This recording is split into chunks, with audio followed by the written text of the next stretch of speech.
Hola, muy buenos días, estimados hermanos. Dios me les bendiga. La paz de nuestro Señor Jesucristo y el Padre Creador sea con todos ustedes.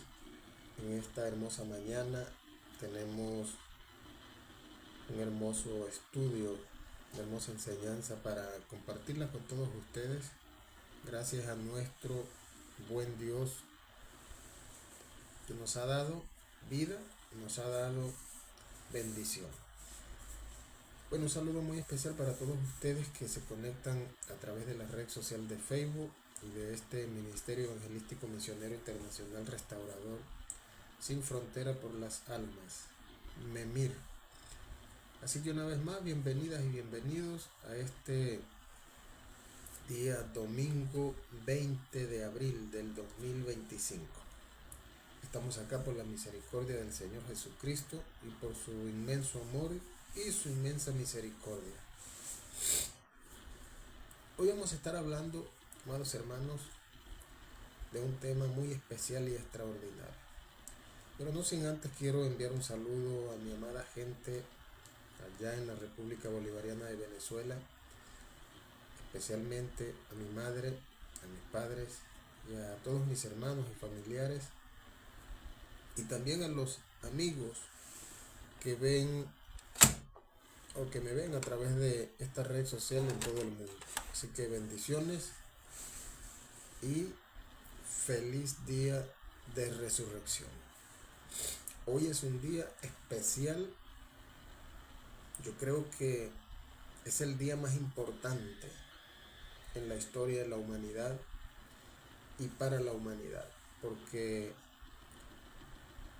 un día como hoy, en el año 2000, en el año 33, perdón, en el año 33 se llevó a cabo un evento extraordinario y cósmico que,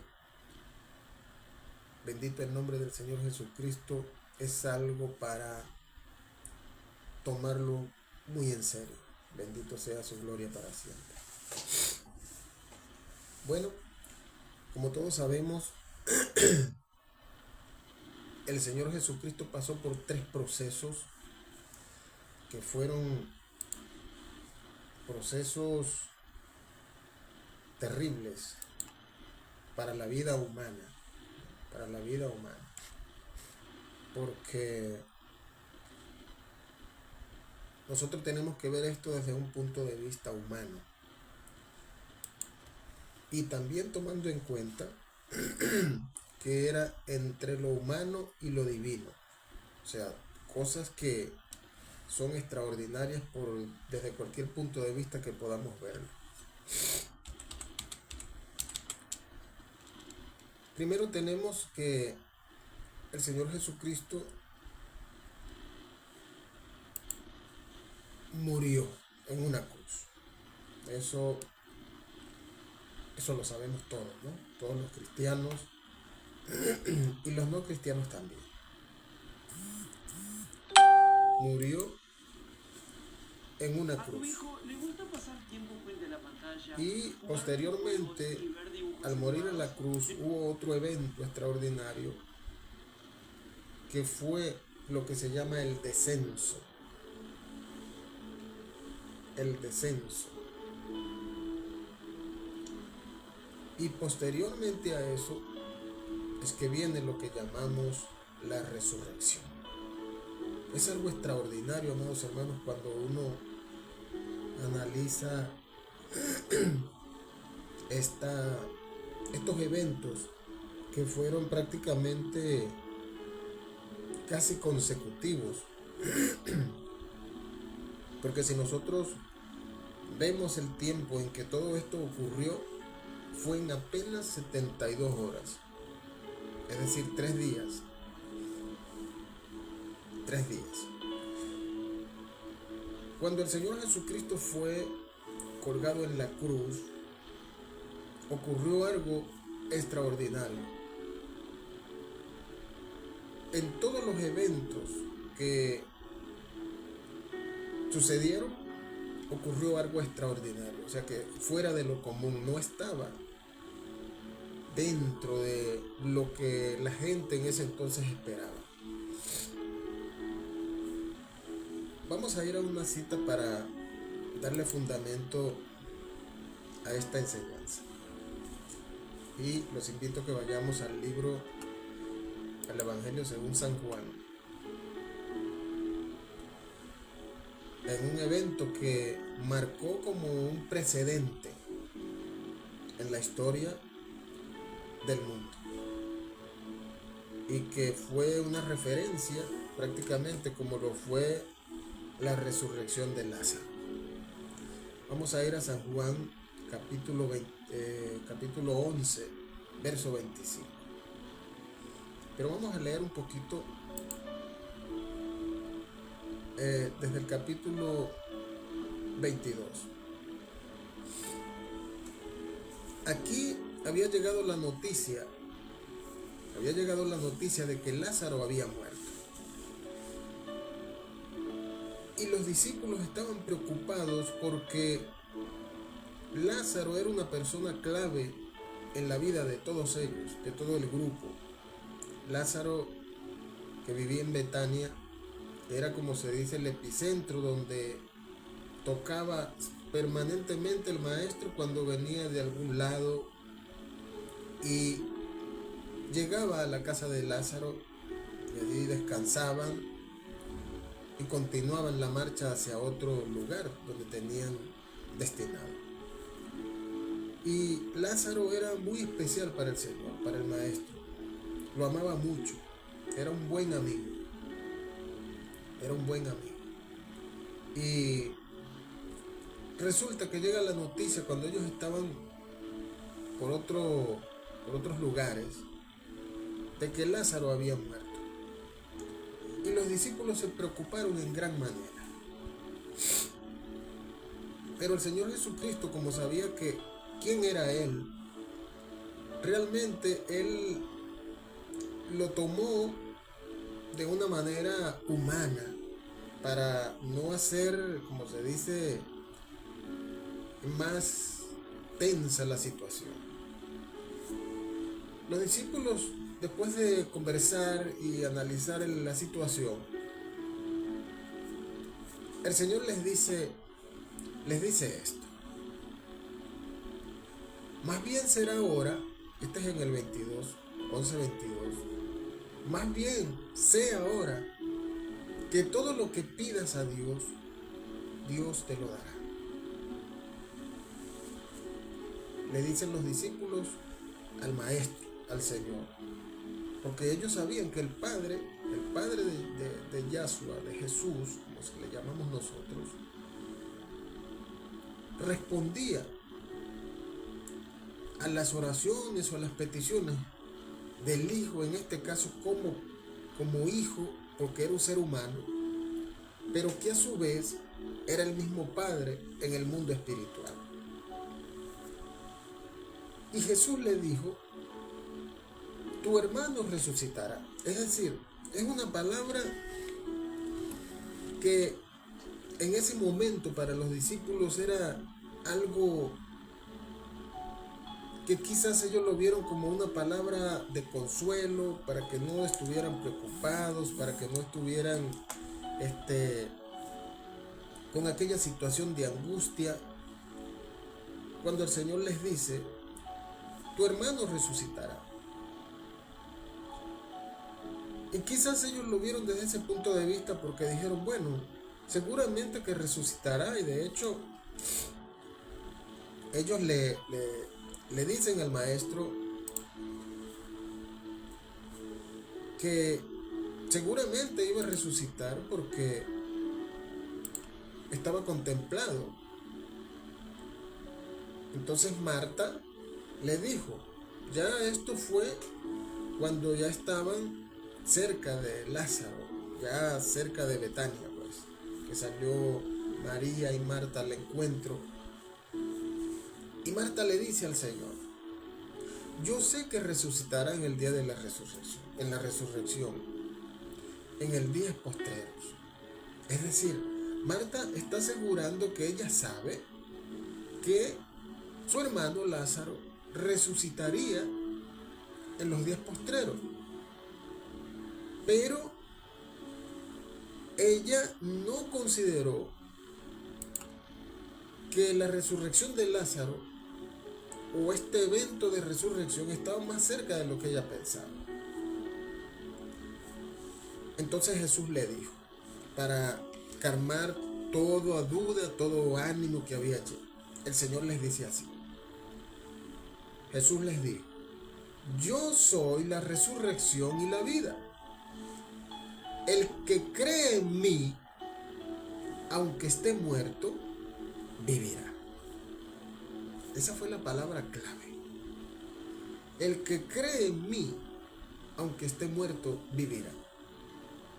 Bendito sea la gloria del Señor Jesucristo.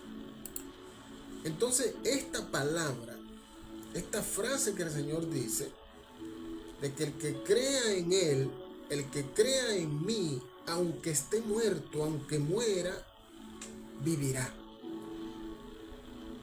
Entonces, el incrédulo dice, bueno, pero ¿cómo puede vivir una gente si se muere? ¿Cómo puede vivir a alguien que sencillamente, desde un punto de vista humano, está muerto? Bueno, el Señor, como fue y sigue siendo extraordinario en todo, el Señor lo garantiza. Él dice, mira, no se preocupe. El que crea en mí, aunque esté muerto, vivirá. Porque el Señor sabía que el momento de Él demostrarlo con su propio hecho estaba cerca. Y esa palabra que Él estaba diciendo allí, para que la gente siguiera, como se dice, creyendo, porque no solamente bastó con la resurrección de Lázaro, dice que muchos judíos creyeron, o sea, mucha gente creyó con la resurrección de Lázaro. Pero entonces, resulta que la resurrección de Lázaro era solamente un precedente para lo que Él mismo daría a conocer, para lo que Él mismo experimentaría y para lo que Él mismo estaba preparado para hacer. Entonces, no puede haber una resurrección si no hay una muerte primero, porque prácticamente la muerte es lo que hace que la persona como se dice, desaparezca físicamente de este mundo. Pero la resurrección, para poder intervenir, tiene que haber un cuerpo muerto, es decir, sin vida. Bendito sea la gloria del Señor. Entonces, cuando el Señor es clavado en la cruz, que da sus últimas palabras y Él dice, Señor, perdónalos porque no saben lo que hacen, y después dice otra frase donde Él prácticamente se entrega, porque el Señor, aun cuando humanamente lo mataron, lo asesinaron, el Señor tenía el poder de entregar la vida y volverla a tomar. ¿Por qué? Porque Él es el dador de la vida, Él es la vida. Yo soy el camino, yo soy la verdad y yo soy la vida. Bendito sea la gloria del Señor. Entonces el Señor suelta esta frase que ya, como se dice, cerrando el ciclo, Él dice, consumado es. Cuando Él dice esta frase, consumado es, prácticamente está diciendo, ya todo está cumplido. Ya lo que yo venía a hacer a esta tierra, a este planeta, a esta galaxia, de parte del Padre, ya está cumplido. consumado es, ya está en su totalidad. No hay más nada que hacer, todo se cumplió, todo está tal cual el Señor lo pudo indicar. Todo está cumplido. Eso fue lo que él quiso decir cuando dice consumado es. Alabado sea la gloria del Señor. Entonces, el Señor Jesucristo, una vez que Él muere, eso fue aproximadamente, sería 3 de la tarde, o sea, en la hora novena. La hora novena no es que son las 9, no, es la hora novena del día. Si usted dice, bueno, la hora novena del día, ¿cuál es entonces si no son las 9? No, las 9 son las 9 de la mañana, que vienen contándose desde las 12 de la medianoche hasta las 12 del mediodía. Pero cuando usted cuenta desde las 6 de la mañana, es decir, 7, 8, 9, 10, 11, 12, 1, 2 y 3, se cumple la hora novena a las 3 de la tarde. Porque realmente el día inicia a las 6 de la mañana, no a las 12 de la medianoche. Bendito sea el nombre del Señor. Entonces, cuando el Señor se entrega y dice consumado es, da su último, exhala su último aliento. Muchos dicen, bueno, el Señor murió y ahí quedó hasta que lo bajaron el cuerpo, lo llevaron al sepulcro y todo aquel tema. Pero eso era el cuerpo. El cuerpo del Señor es como el cuerpo de cualquier persona que muere y que es llevado a un cementerio o a un sepulcro, igual, tal cual. Solo que en el Señor había, por supuesto, algo extraordinario. El Señor Jesucristo, una vez que Él muere humanamente,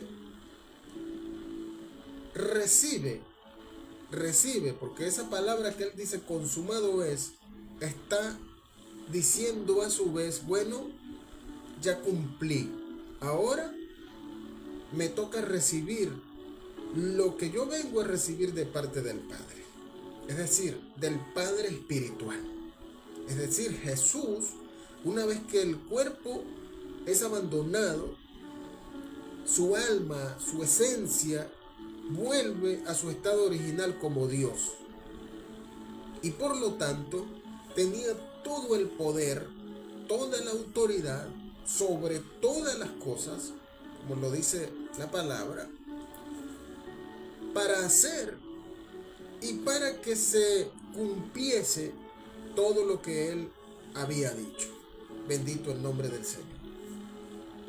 Hubo un evento que me llama mucho la atención, que es el momento cuando el Señor Jesucristo exhala por última vez, que el cielo se oscureció. O sea, no se oscureció de una forma que quedara todo en tinieblas. Fue como una señal de que la vida del Dios hombre había sido cegada. Y en ese momento, cuando el Señor muere, el cielo se oscureció. Es decir, el mismo sol, la lumbrera mayor, rindió como una especie de respeto, de reverencia a lo que había ocurrido en esta galaxia. Por lo tanto, dice que el cielo se oscureció y hubo otro acontecimiento, que cuando una gota de sangre del Señor, es decir, de su cabeza cayó a tierra, dice que la tierra tembló. La tierra tembló y la tierra se estremeció y la tierra se abrió. Y hay algo que me llama mucho la atención, que dice que el templo se rasgó. Y entonces usted dice, pero ¿cómo que el templo se rasgó? Si se supone que el templo es la morada del Padre, ¿no? Eso es lo que parece, pero realmente no es así. Y aquí Jesús está demostrando que su Padre no es el dueño del templo o para quien fue hecho el templo en Jerusalén. Porque ¿qué tenía el Señor si en este caso fuese el Hijo de Jehová, de Yahvé o de Elohim Yahweh? ¿Por qué tendría que meterse con el templo de su padre? O sea, sabiendo que era algo tan sagrado, que fuera, más bien se fuese destruido toda la ciudad y todo aquello, y fuese quedado el templo intacto. Pero no. El Señor está demostrando que ese templo debía ser rasgado. Él dijo, este templo no quedará piedra sobre piedra que no sea derribada. ¿Por qué? Porque él sabía que ese no era el templo de su Padre, o sea, de él mismo como Dios. Por lo tanto, el Señor Jesucristo dice que no habría piedra sobre piedra que no sería derribada de ese templo. Ahora, si nosotros vamos a la historia del Antiguo Testamento y vemos que lo que Salomón dice,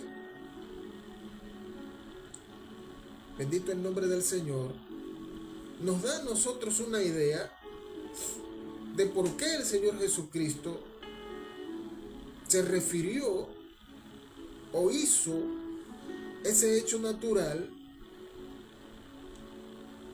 que impactó.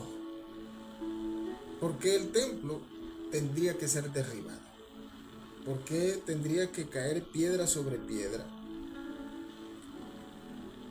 Y ya vamos a ver una cita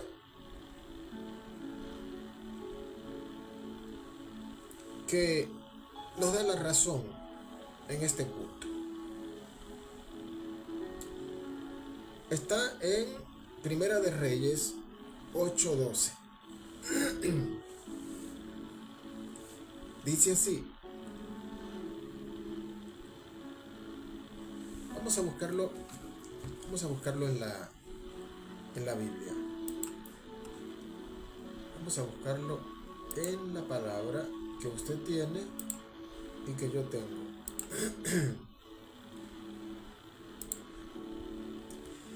Escucha lo que dice el capítulo 8 de Primera de Reyes, versículo 12. Dice así. Entonces dijo Salomón, Jehová ha dicho que él habitaría en la oscuridad.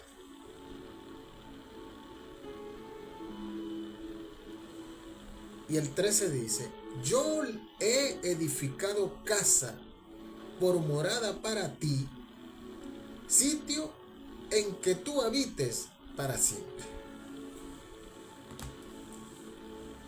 Esa es la cita que nos da una referencia de por qué el Señor Jesucristo no estaba de acuerdo en que ese templo estuviese allí erguido, y que si nos vamos a esta referencia podemos ver algo bastante tenebroso, ¿no? Entonces dijo Salomón, Jehová ha dicho que él habitaría en oscuridad. Escuche esto, hermano. Usted es una persona que si es cristiana y ha conocido el Cristo verdadero, el Cristo profundo, al Dios verdadero, usted tiene el Espíritu Santo. Y no es necesario que yo le diga acá de qué está hablando Salomón acá. Está diciendo claro, sin necesidad de escudriñar mucho. Entonces, el Señor Jesucristo, cuando dice que cae aquella gota al suelo, tembló la tierra, los cimientos se abrieron y el templo se rasgó. El templo se rasgó. Ese templo que Salomón había construido a su Dios, Jehová, porque habitaba en oscuridad y que Salomón le iba a construir una morada para que habitase allí para siempre. Ahora, lo más impactante de todo esto es que rasgándose el templo y el Señor Jesucristo descender a lo profundo de la tierra, esto casi no se escucha, esto casi no se dice. ¿Qué pasó el día sábado? Porque el viernes el Señor muere. Ese mismo viernes el Señor descendió como el Todopoderoso. Dice que las puertas del infierno se abrieron, así como se rasgó el templo. Más abajo se abrió o se abrieron, no sé cuántas puertas existirán en el infierno, pero dice que se abrió la tierra y que debajo de ese lugar precisamente se abrieron las puertas del infierno. Porque cuando el Señor llega al infierno, no llega como un condenado. Esto hay que entenderlo, porque entonces la gente dirá, pero el mismo Señor fue al infierno. No, el Señor fue al infierno con autoridad, con el poder que había recibido después de la muerte. Porque al decir consumado es, Él está recibiendo todo el poder, toda la autoridad. Y el momento que Él desciende al Seol, como dice, o al Gehenna, o al infierno, como usted le quiera llamar, el Señor va en un acto de redención, de libertad. O sea, el Señor en ese momento se convierte en un libertador de todas las almas, todas las vidas que habían sido cegadas y que estaban cautivas allí, en ese lugar de tormento, en ese lugar que es un lugar que se creó para el diablo y sus demonios. Pero cuando nosotros hablamos de este punto del infierno, podemos notar que el Señor Jesucristo tomó la autoridad, descendió a ese lugar, le quitó el poder a la muerte, es decir, la muerte, esa misma muerte que él había sido procesado horas antes, esa muerte ahora le entregaba el poder a él. Y él lo convertía en vida. Bendito sea la gloria del Señor. Lo que era muerte en su imperio, allí en ese lugar, se convirtió en vida.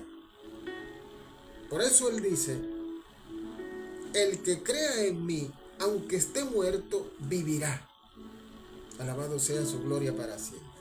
¿Por qué? Porque la muerte no tiene la autoridad que tenía antes sobre el ser humano. porque ya perdió ese derecho, ya ese poder sobre la vida que existía antes ya no existe.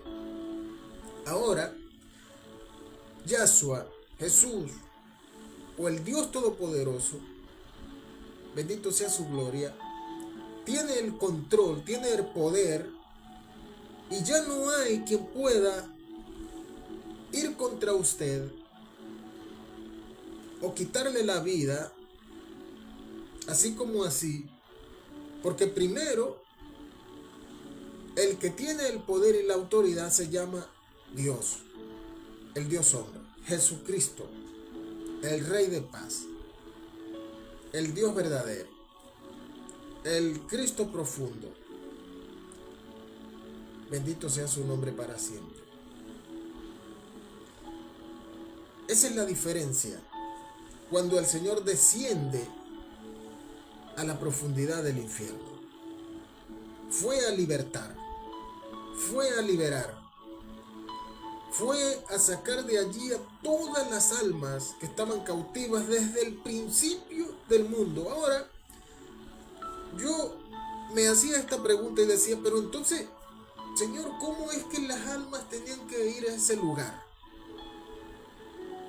Recordemos que entre la muerte de Lázaro, o la muerte del mendigo, y la muerte del hombre rico, ¿verdad? Dice que el hombre rico, el Lázaro muere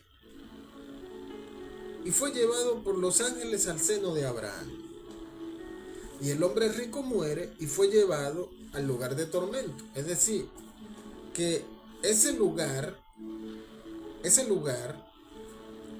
tenía la capacidad para albergar a los justos y a los injustos también.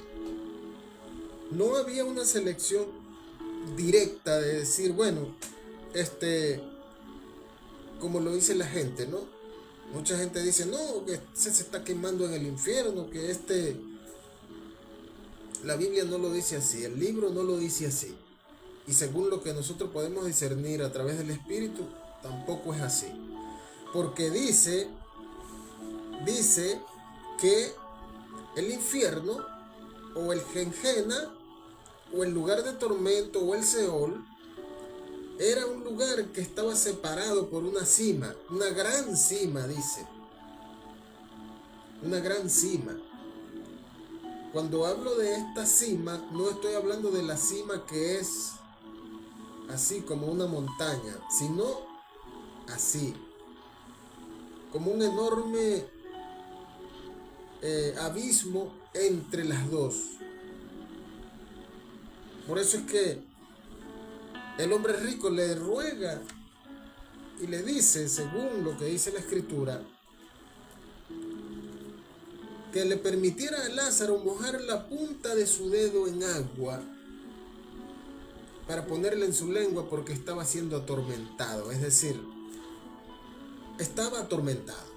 No dice que se estaba quemando, no dice que se estaba chamuscando, no dice, estaba atormentado. Es decir, es un lugar donde hace mucha calor, es un lugar donde, y la calor genera, por supuesto, sed, y genera desesperación, y genera todo este tipo de cosas, pero no podía porque estaban separados por una gran cima. Y también le decía que le permitiera, por favor, a alguien que subiera a la superficie. Cuando está hablando de esto, le dice que alguien vaya y le avise a mis familiares, a mis hermanos, a todos, por favor, para que no vengan a este lugar. Es decir, el Seol y el lugar de reposo estaban en un solo lugar, en un solo espacio, solamente que estaba dividido por esa enorme cima. Entonces, ahí a ese lugar, ahí estaban desde el principio todas las almas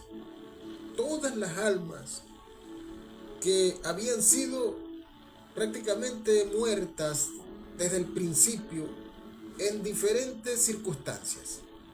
Quizás las del diluvio, las postdiluvianas, los profetas, toda esa gente, todo, estaban ahí. Estaban prácticamente presos. No podían salir a ningún lado. Para ellos no había esperanza. No había. Porque en el Antiguo Testamento no había esperanza, no había salvación. Por lo tanto, todo el mundo iba a ese lugar. Los justos estaban de un lado y los injustos del otro lado. Pero estaban juntos. Como decimos criollamente, estaban juntos pero no revueltos. Unos estaban en una condición y otros estaban en otra. Es decir, era como que si estuviese el infierno y el paraíso en el mismo lugar. Bendito sea el nombre del Señor. Entonces, ocurre que cuando el Señor Jesucristo desciende a ese lugar, va con toda la autoridad de liberar a todas esas almas que habían sido cautivas desde el principio. Todo lo que se llamó ser humano, que estaban allí cautivos, fueron liberados. El Señor Jesucristo en ese momento utilizó la figura del libertador. Entró a ese lugar y liberó lo que se podría llamar justos e injustos, porque ahí realmente nadie era culpable o nadie era justo. Estaban separados como por categoría, pero realmente estaban en ese lugar. Y el papel que el Señor juega en ese lugar cuando desciende es precisamente ese: libertar a todas esas vidas, a todas esas almas. Porque cuando el Señor muere y resucita, Él está demostrando que el poder de la resurrección era para todos los seres humanos. Y Él lo demostró con su propio cuerpo, con Él mismo. Hace un precedente con Lázaro y luego lo hace con Él mismo. Bendito sea la gloria del Señor. Por lo tanto, el Señor desciende con todo el poder y la autoridad. Y como dije, no como un prisionero o como un perseguido por demonios, no. Al contrario, cuando el Señor entra a ese lugar, yo me imagino la escena cuando el Señor llega a aquella luz radiante, entra a ese lugar que es prácticamente tiniebla. Yo me imagino que los demonios caían paralizados, caían quizás humillados ante la majestuosidad del Dios viviente, ante la maravilla, ante la grandeza y el poder del Señor resucitado. Alabado sea la gloria del Señor. Aunque aún no había sido resucitado, pero estaba allí con todo el poder ya estaba dentro de la tierra, estaba ahí en lo profundo, en el Seol, dando vida a todos aquellos que la habían perdido y que habían sido muertos. Resucitaban o resucitarían con Él. Bendito sea la gloria del Señor. Entonces, el Señor es tal día como ayer, por decir algo. El Señor estuvo en eso, en ese trabajo. Porque el Señor, muchos piensan que el Señor resucitó o que el Señor murió, resucitó y subió a la diestra del Padre, o, por decirlo de alguna manera, a ocupar el lugar como el Dios de esta galaxia. No, el Señor, ni aun cuando murió físicamente como humano, descansó. El Señor ahí fue que tuvo el trabajo, porque ahí fue que recibió toda la autoridad suprema para hacer lo que tenía que hacer en ese lugar. porque a ese lugar no entra cualquiera. Era el lugar de muerte, allí era el imperio de la muerte, allí gobernaba Satanás y sus demonios. Y al momento que el Señor vence la muerte se tiene que entregar. La muerte tiene que entregarle el poder, la autoridad de la vida que la tenía ella en sus manos para matar, para causar muerte, valga la redundancia, como una especie de llave. Tuvo que entregarle al Señor. Le entregó porque no podía discutirle. No podía tener presentar una resistencia ante el Señor, porque el Señor tenía todo el poder. No había nada que se pudiera resistir a él. Bendito sea la gloria de Jesucristo. Entonces, amados hermanos, el Señor toma esa autoridad, desciende al Seol, libera a todos aquellos, resucitan posteriormente con él. Y lo más extraordinario es que en el mundo natural estaban sucediendo cosas comunes y normales en la vida cotidiana de aquel pueblo. Un Jesús, un cuerpo inerte que lo pidió José de Arimatea, mientras que el Señor Jesucristo, al recibir todo ese poder, fíjense ustedes, en el mundo espiritual, tomó el control absoluto del reino espiritual, de todo. Recuérdense que el Dios verdadero es llamado el Padre de las luces, el Padre de los espíritus, es decir, el dueño de todo. El dueño de todo. Entonces el Señor, en ese momento, bendito sea su gloria, toma todo ese poder, y mientras que afuera, en la superficie terrestre, se estaban haciendo cosas normales, como era costumbre de pedir el cuerpo, que fue, vuelvo y repito, José de Arimatea pidió el cuerpo para darle cristiana sepultura. Porque José de Arimatea tampoco era cualquier persona. José de Arimatea era parte del grupo de los escribas o de los que conformaban el Sanedrín, allí en ese lugar, como decir el Tribunal Supremo. Y él, en vista de todo esto, él pide el cuerpo para darle sepultura. Dice que lo llevan, lo entregaron, ellos lo reciben y lo llevan pues al lugar donde lo iban a sepultar. Allí el mismo José de Arimatea compró, según, o adquirió o había adquirido esa sepultura, donde posteriormente colocaron al Señor. Pero no era que ellos iban a llevarse el cuerpo junto al pueblo que amó al Señor y que lo amaba. Quizás en una tipo procesión la gente lloraba. No. Ellos fueron custodiados por los guardias del templo y del Imperio Romano. Ellos no fueron solos así civilmente a llevarse el cuerpo y no. Porque recuérdense ustedes que ya el Señor había anunciado su resurrección en varias oportunidades.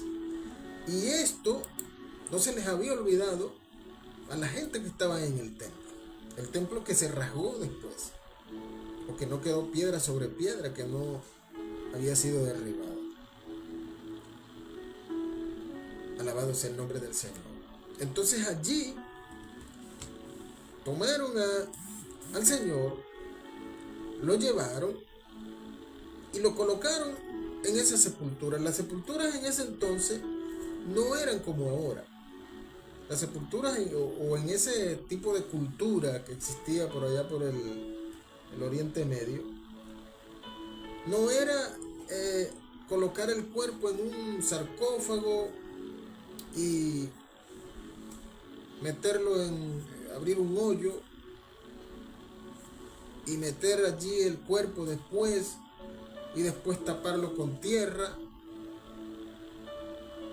o sellarlo y ya quedaba sepultado. No, en ese tiempo las tumbas, como se le llama, era como una especie de habitación. Eran unas cuevas subterráneas, pero que tenían un lugar específico donde se colocaba el cuerpo de la persona fallecida. Y eso primero había que hacerle una serie de ungüentos, que si embalsamarlo, que si envolverlo después en telas y todo aquel tema. Porque recuérdense que Lázaro, al momento que resucitó, el Señor le dice, desátenlo y déjenlo ir. Desátenlo era porque estaba amarrado con las vendas, de pies a cabeza, era una momia. Igualmente, así estaría el Señor Jesucristo, momificado. Ahora, una vez que el Señor hace ese recorrido por allá, por lo profundo,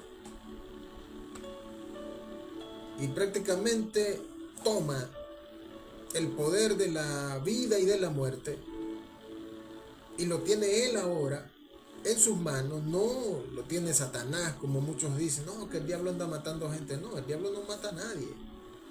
El diablo fue vencido por el Cristo a la hora de la muerte. Le quitó el poder que él tenía antes. Entonces usted dirá, pero entonces ¿por qué sigue muriendo gente? ¿Por qué sigue? Entonces ¿quién está matando gente? ¿Quién hace? El mismo hombre, hermano.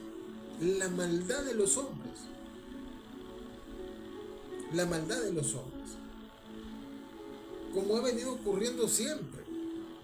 En guerras, en todo tipo de problemas. Pero con la convicción de que hay un Dios verdadero, un Cristo resucitado, que ya pagó un precio por todas las maldades de la humanidad.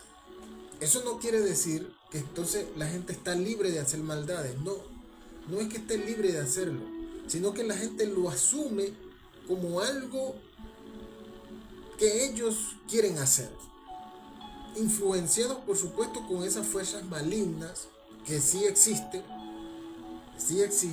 obviamente, porque una vez que el Señor sale de aquel lugar, del infierno, o del Gehenna, o del Seol, el Señor sella, una vez que sale, sella la puerta, y le pone una gran lumbrera en la parte de afuera, porque los demonios no pueden soportar la luz. No pueden soportar la luz. Por lo tanto, quedaron encerrados allí, hasta que el Señor dé la orden de liberarlos, o de soltarlos, como se le quiera llamar. Ellos solamente trabajan a través de la influencia de los espíritus que se apoderan de las personas, que llegan a la vida de las personas, toman su mente, su corazón, su vida, y lo convierten en personas malas, perversas. Bendito el nombre del Señor. Pero eso depende de la persona. Ya no es una cuestión que el demonio llegaba y tomaba posesión y ya. No. Tiene que haber algo en la persona que le dé cabida o le dé entrada. O le dé entrada a esa fuerza del mal. Así como nosotros le damos entrada a las fuerzas del bien, al Espíritu de Dios, así también hay gente que le da entrada a los espíritus del mal. Igualito, les da entrada.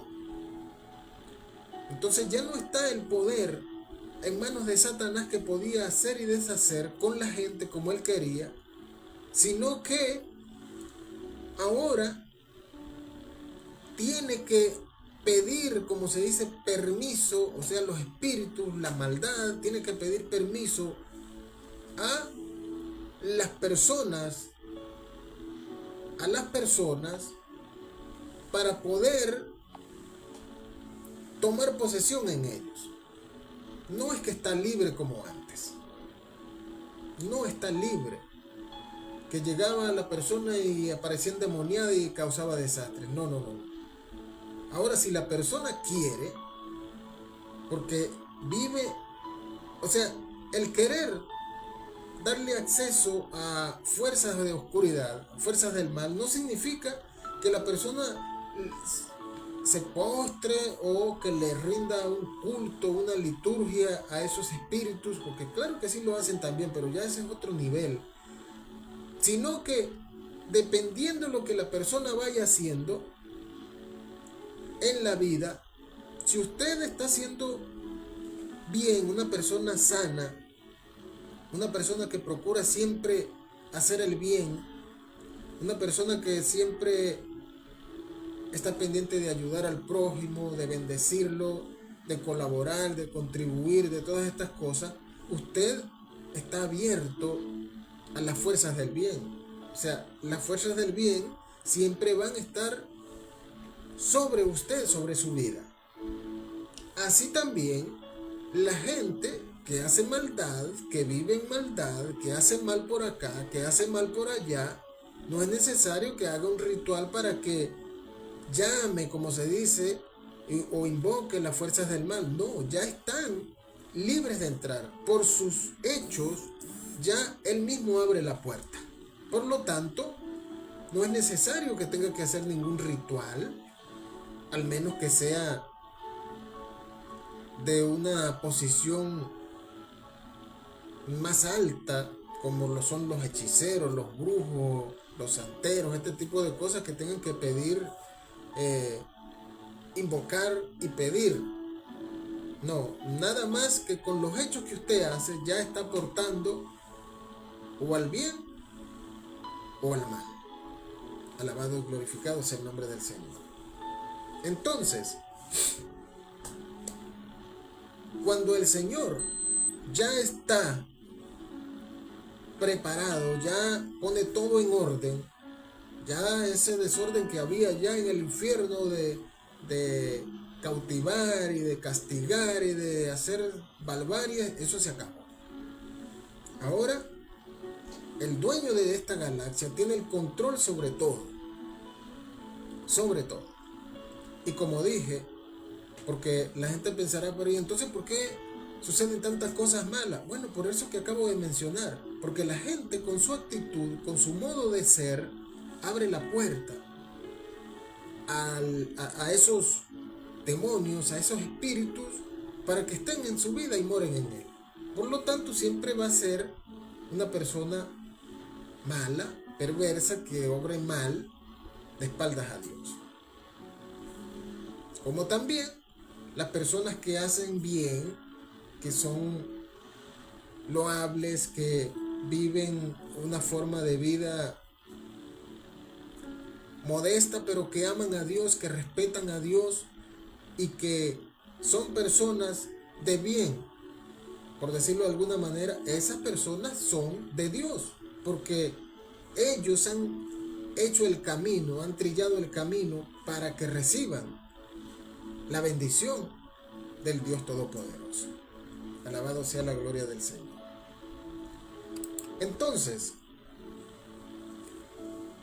el tema de la resurrección, que es ya para ir culminando, es el punto que realmente le da, como se dice, el toque final a este asunto del Señor Jesucristo muerto, su descenso y resurrección. Así he titulado este mensaje, esta enseñanza: muerte, descenso y resurrección. Descenso no quiero decir que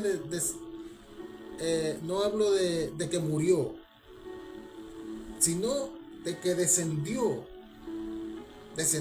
a lo profundo del infierno, y tomó el control y el dominio de todo lo que poseía Satanás y aquel reino del demonio que operaba allí.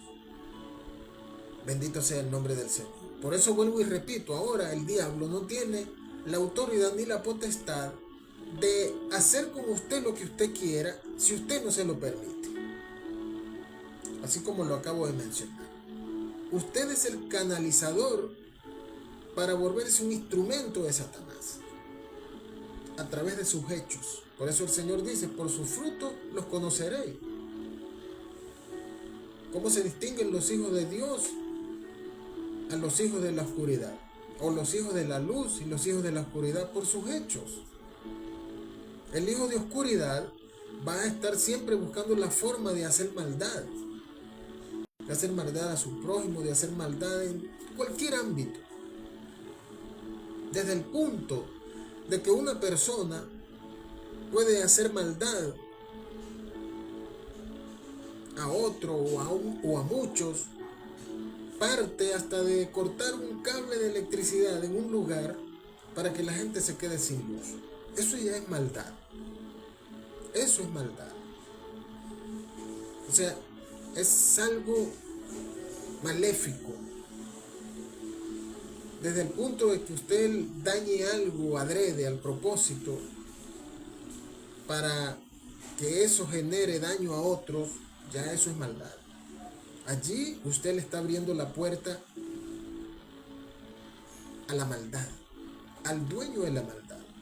Entonces, que si decimos, bueno, hay discípulos del Señor, gracias al Señor Jesucristo porque abrió la puerta y ahora hay muchos discípulos, millones de discípulos de Él.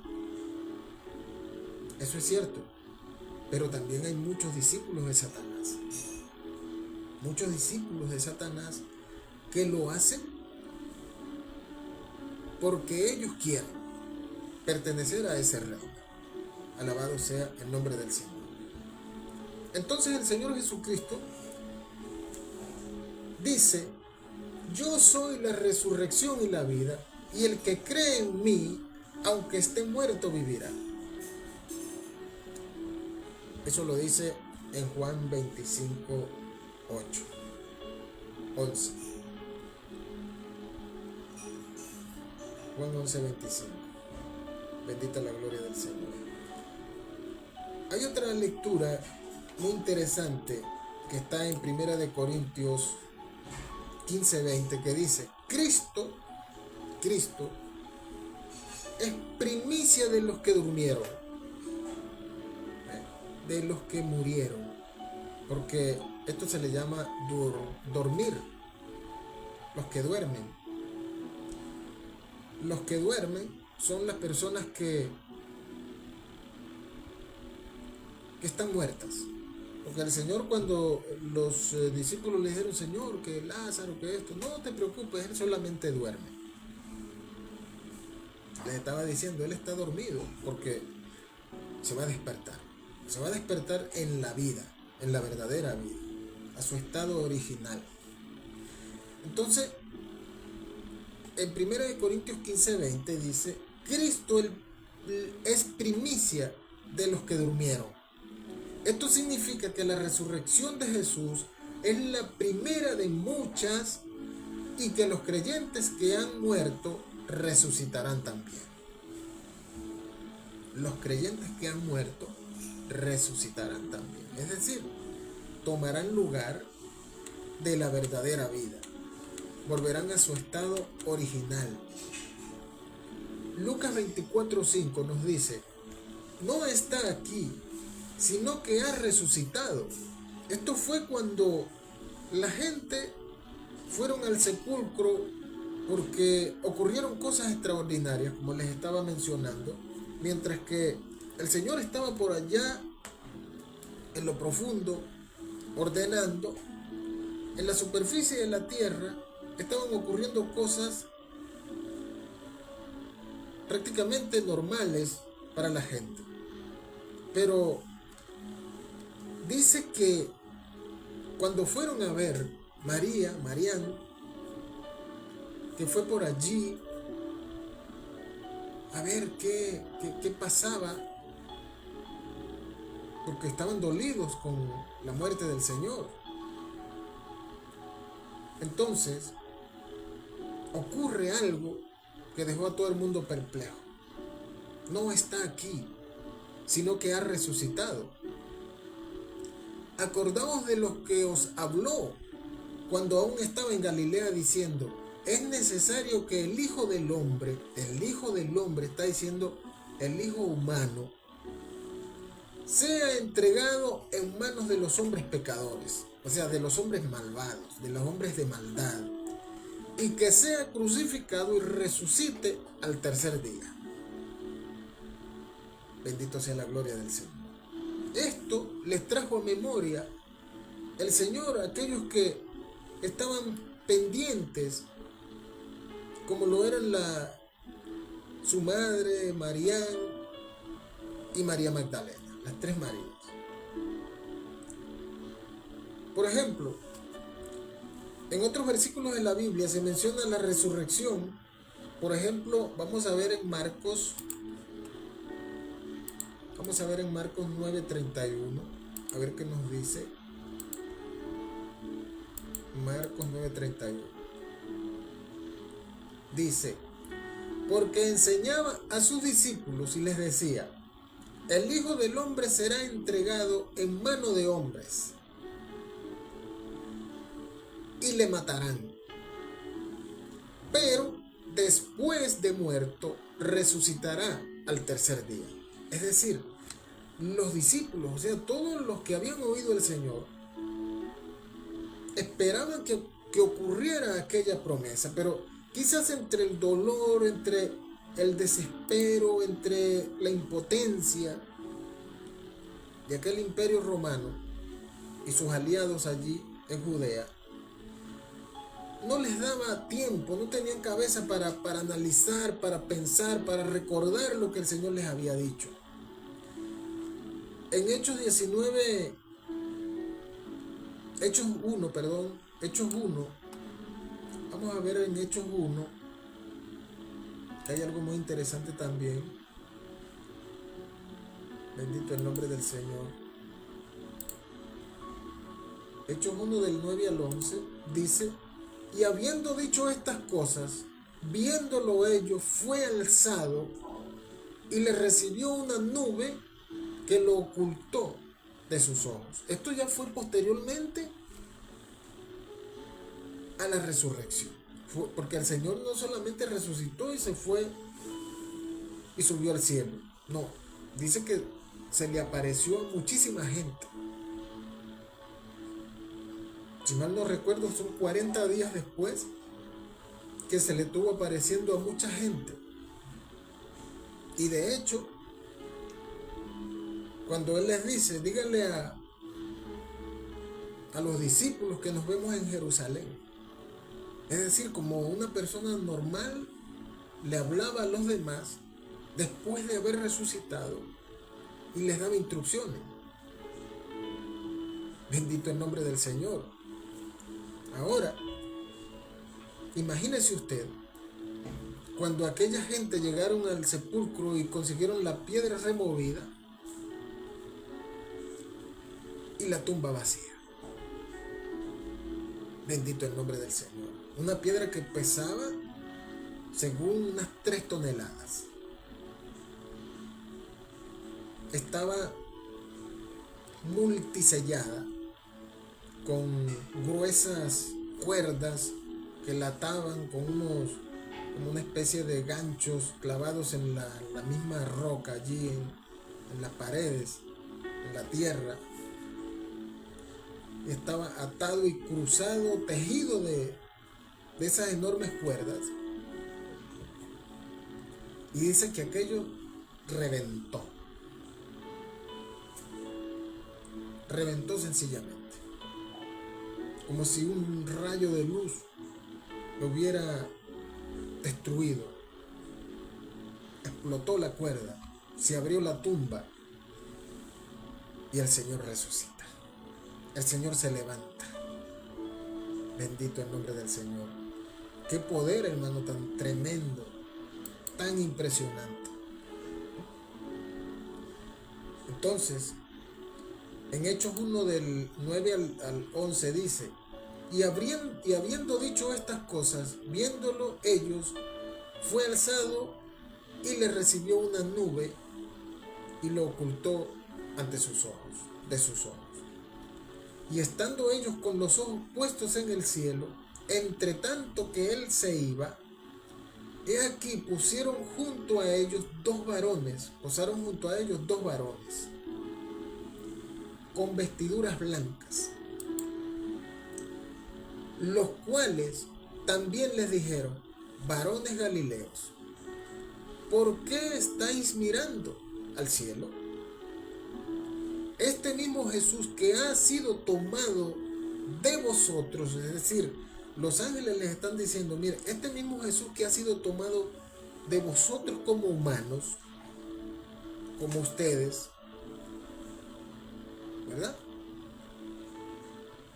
Este mismo Jesús que ha sido tomado de vosotros al cielo, así vendrá como le habéis visto ir al cielo.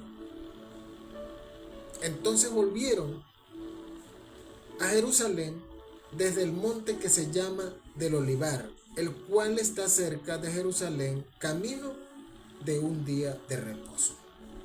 Bendito sea el nombre del Señor. Entonces, amados hermanos, la Biblia nos enseña, es decir, el Nuevo Testamento nos enseña que Jesús resucitó de entre los muertos, ascendió al cielo. Después que resucitó, escuche esto porque esto es interesante. Él muere y desciende. Muere y desciende. ¿Desciende a dónde? A lo profundo de la tierra. A lo profundo de la tierra. Y luego, después de esto, dice que Jesús resucitó entre los muertos y entonces ascendió. Primero bajó y después ascendió al cielo y volverá para cumplir el resto de las profecías mesiánicas. Ahora, yo paso a creer, no sé, esto lo siento yo en el Espíritu, porque el Espíritu es el que da testimonio del Señor.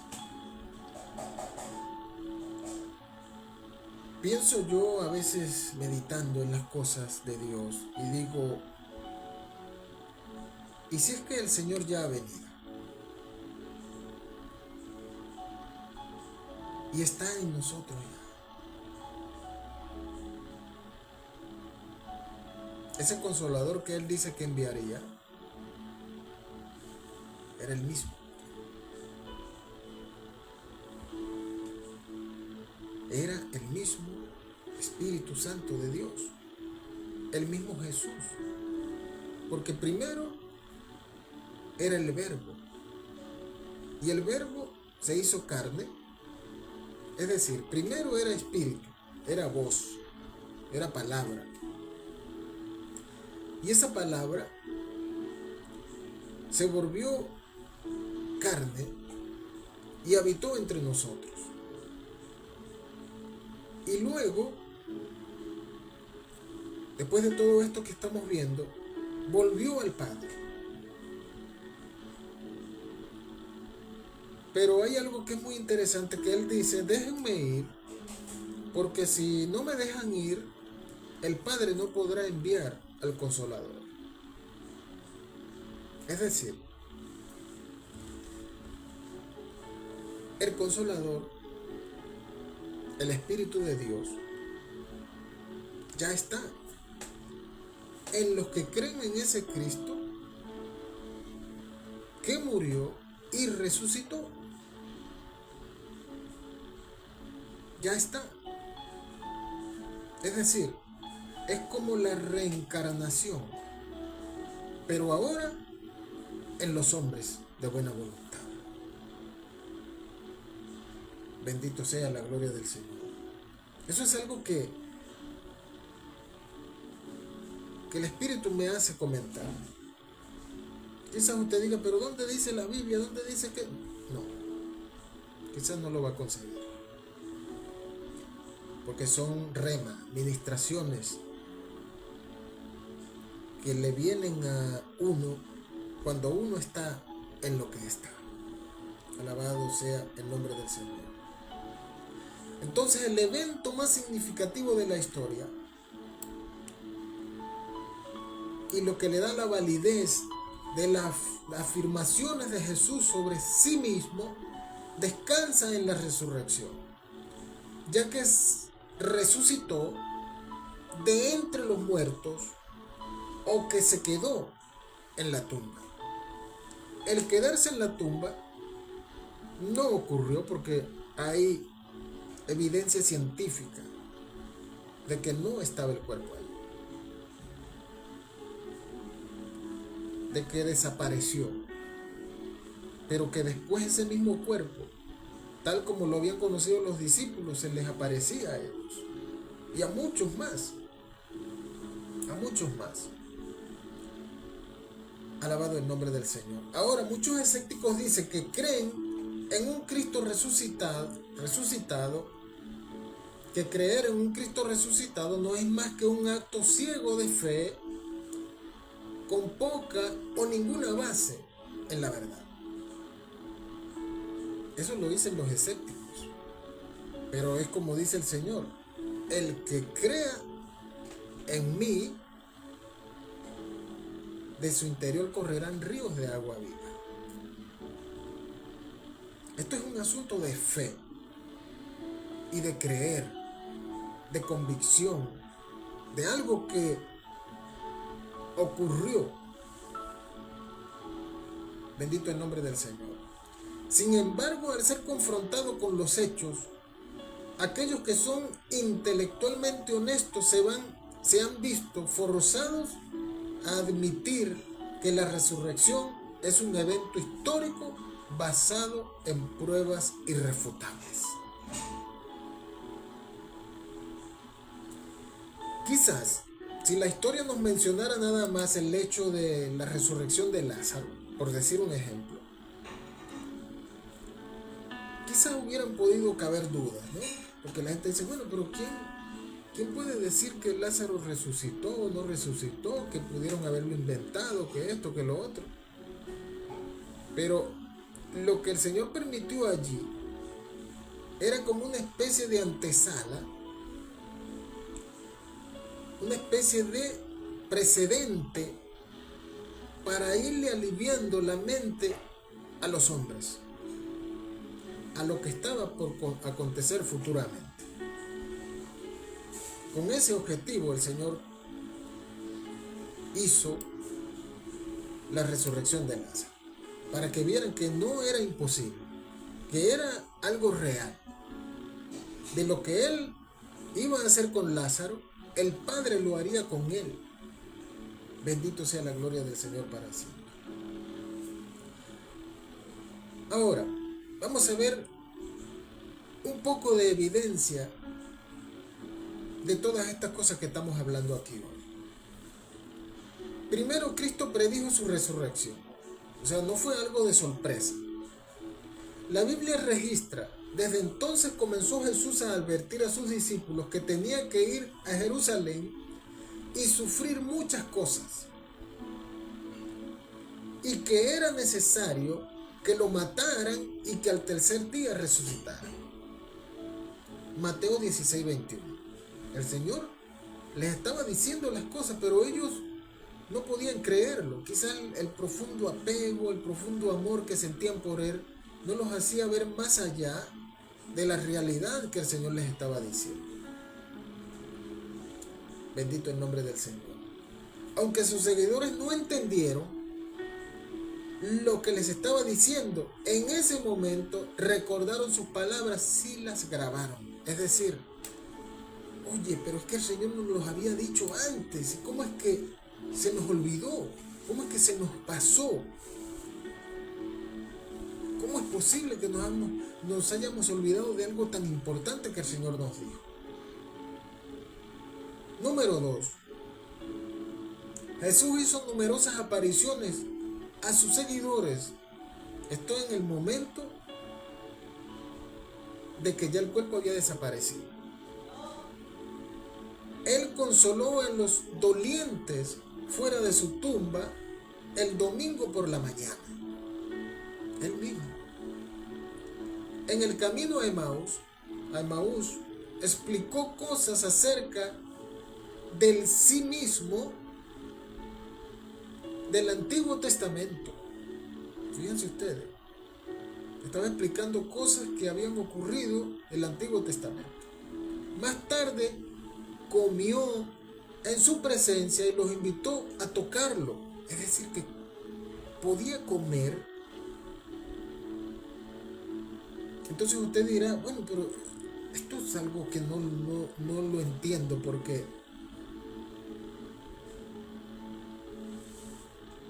¿no era puro espíritu solamente? Por supuesto que no.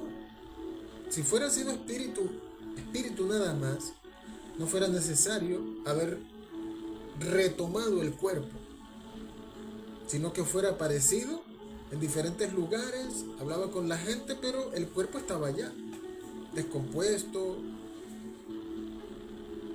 y todo ese tema. Pero el cuerpo es algo, amados hermanos, que lo espiritual lo necesita para manifestar cosas que en lo físico se necesitan.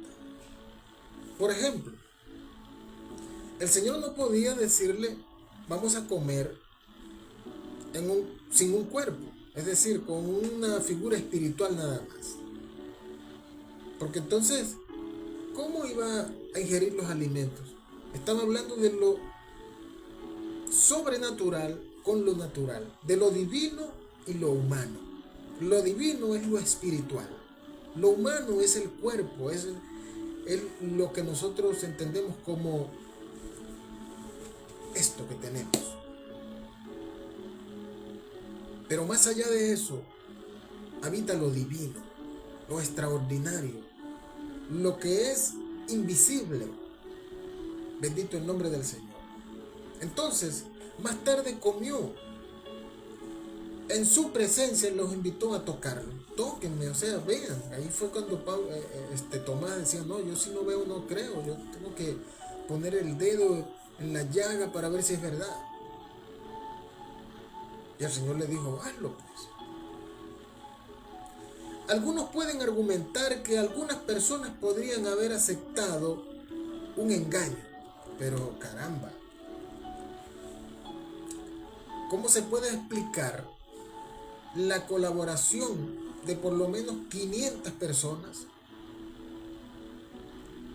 Es decir, que al Señor no solamente se les apareció a los discípulos o a sus seguidores, se les aparecía a gente por todos lados. Es decir, porque aquí viene el detalle. Si el Señor se le hubiese parecido solamente a sus discípulos, ¿qué fuera dicho el mundo? La gente fuera dicho, bueno, pero es que es normal que los discípulos estaban de alguna manera embelesados, no tenían mentalidad para otra cosa sino para pensar en el Señor, y seguramente lo veían en sueños, lo veían y ellos reflejan que lo veían de verdad. Eso fuera cabido si fuera sido solamente que se le hubiera aparecido a sus discípulos, pero en este caso no. Dice que se le apareció a más de 500 personas, discípulos y no discípulos, quizás hasta personas que no creían en él, porque realmente el propósito del Señor era para los que no creían en él. Él dice, yo vine a buscar y a salvar lo que se había perdido. Bendito sea la gloria del Señor. Entonces, la fe implacable de los discípulos convence de la resurrección. Es decir, porque, como acabo de decir, como eran ellos, los discípulos, que tenían tanta fe, podían convencer.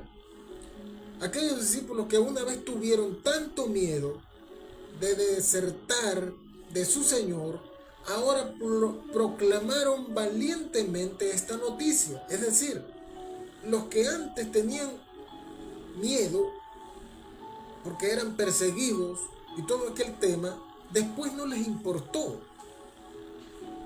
sino que proclamaban esa noticia, arriesgando sus vidas para predicar, porque entonces ya no predicaban, ya no era el Señor el que predicaba, sino ellos, de la resurrección del Señor. Y él que predicaba de la resurrección del Señor estaba diciendo: Cristo resucitó. El que estaba muerto resucitó, así como escucharon los rumores de que ya no estaba en la tumba, que todo aquel tema es verdad. Nosotros mismos lo hemos presenciado. Así dirían ellos. Y por lo tanto, ellos proclamaban a viva voz: el Señor ha resucitado. ¿Cuál es el problema? Alabado sea la gloria del Señor. El crecimiento de la iglesia cristiana afirma la resurrección. Es decir, es como una señal. El crecimiento, voy a aclarar algo acá, de la iglesia cristiana. Estoy hablando de personas, de seguidores, no de templos. No de templos. Que después con la modernidad esto ocurrió, fue otra cosa, pero en ese entonces la iglesia eran los seguidores del Señor. El primer sermón de Pedro, que trató sobre la resurrección de Cristo, incitó a la gente a recibirlo como su Salvador viviente. Lucas registra los resultados emocionantes. Bendito el nombre del Señor. Ese día se añadieron unas 3,000 almas. Dice Hechos 2:41. Y ese grupo de creyentes se ha multiplicado ahora y llega a todo el mundo. Es decir, aquello que empezó por un mensaje se ha convertido en millones de millones.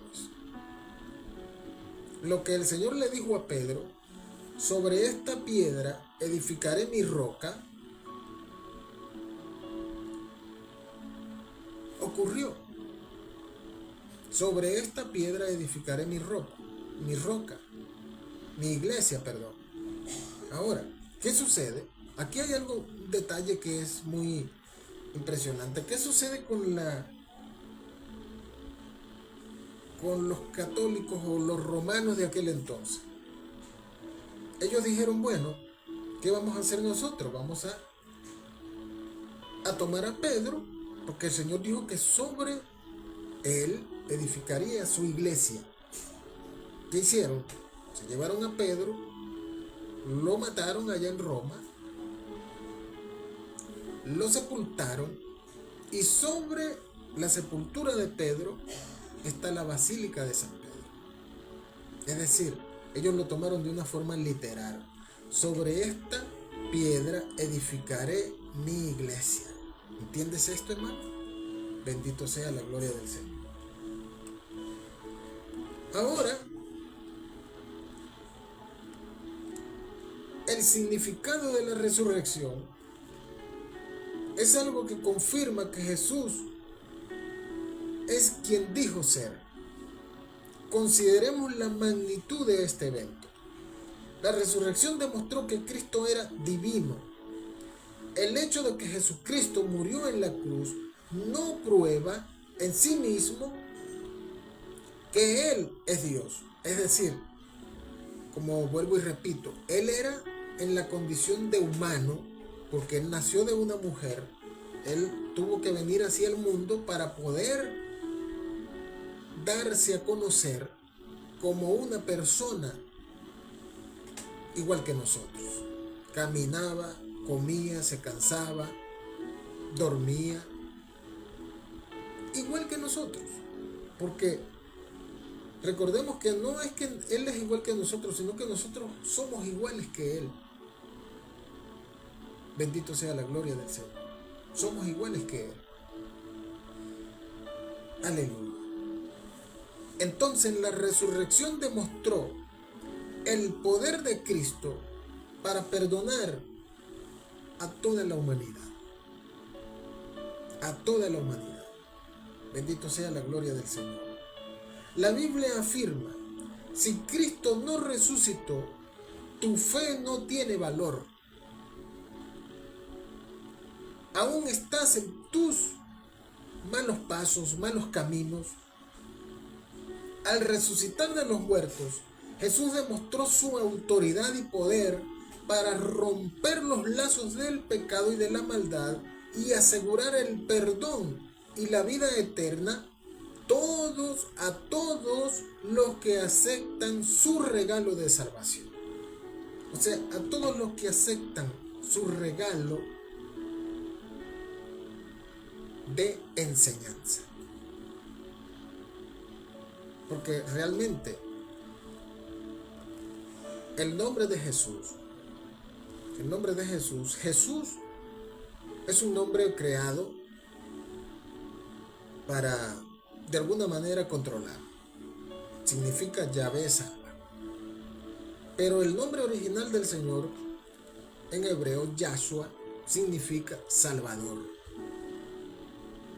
Nada más. Salvador, Yahshua, Salvador. Alabado sea el nombre del Señor Jesucristo. Entonces, el poder de la resurrección, aquello tan extraordinario que dice que al momento que el Señor, hubieron dos eventos extraordinarios acá. Cuando el Señor dice que muere su vida humana, la tierra se estremeció y se rasgó el templo y se abrieron las puertas del infierno. Cuando el Señor resucita, es decir, que toma su cuerpo, dice otra vez que la tierra tembló. Que la tierra tembló, se estremeció. Ese gran poder, es decir, amados hermanos, el poder del Señor es tan grande. El poder de Dios es tan grande que solo con una acción que Él haga, la tierra tiembla por completo. No es que tiembla en una parte, no, tiembla completamente. Porque Él es el hacedor de ella, el Dios verdadero, el Jesús divino, es el creador de esta galaxia. Y por lo tanto, dice la palabra que fue hecha por Él y para Él. O sea, Él la hizo y es de Él. Bendito y glorificado sea el nombre del Señor. Entonces, amados hermanos, esto nos deja claro la muerte, el descenso y la resurrección del Maestro, del Dios viviente, del Padre nuestro, del Padre creador de todo. Bendito sea su gloria para siempre. Muerte, descenso y resurrección es el título de esta enseñanza en el día de hoy.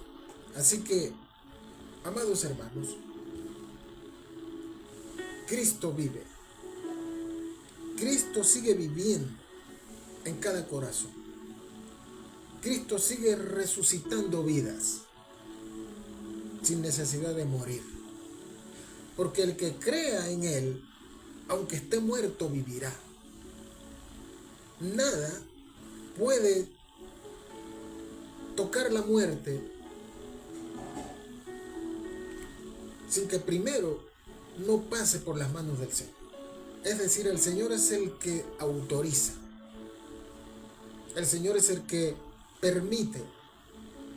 Muchas veces la gente dice, bueno, pero ¿por qué, Dios mío, tanta maldad en el mundo? ¿Por qué las guerras? ¿Por qué mueren inocentes? ¿Por qué mueren esto? por la misma maldad de los hombres. Los hombres poseídos por huestes espirituales de maldad. Y entonces van contra su prójimo, destruyendo, matando. Bendito sea el nombre del Señor. Por eso el Señor en sus mensajes decía: amaos los unos a los otros. Amaos, amaos, amaos. Ámense los unos a los otros. Ámense entre ustedes. A veces yo digo, Dios mío, ¿qué tan difícil puede ser? ¿Qué puede atar al hombre tanto que no pueda tener la libertad de decir: yo a partir de hoy, sobre todo los grandes líderes de las grandes potencias mundiales, que puedan ponerse de acuerdo y decir: bueno, vamos a sacar al mundo de la pobreza, vamos a sacar al mundo de este desequilibrio que hay, vamos a hacer algo entre todos que pueda justificar la vida digna de cada ser humano en la tierra.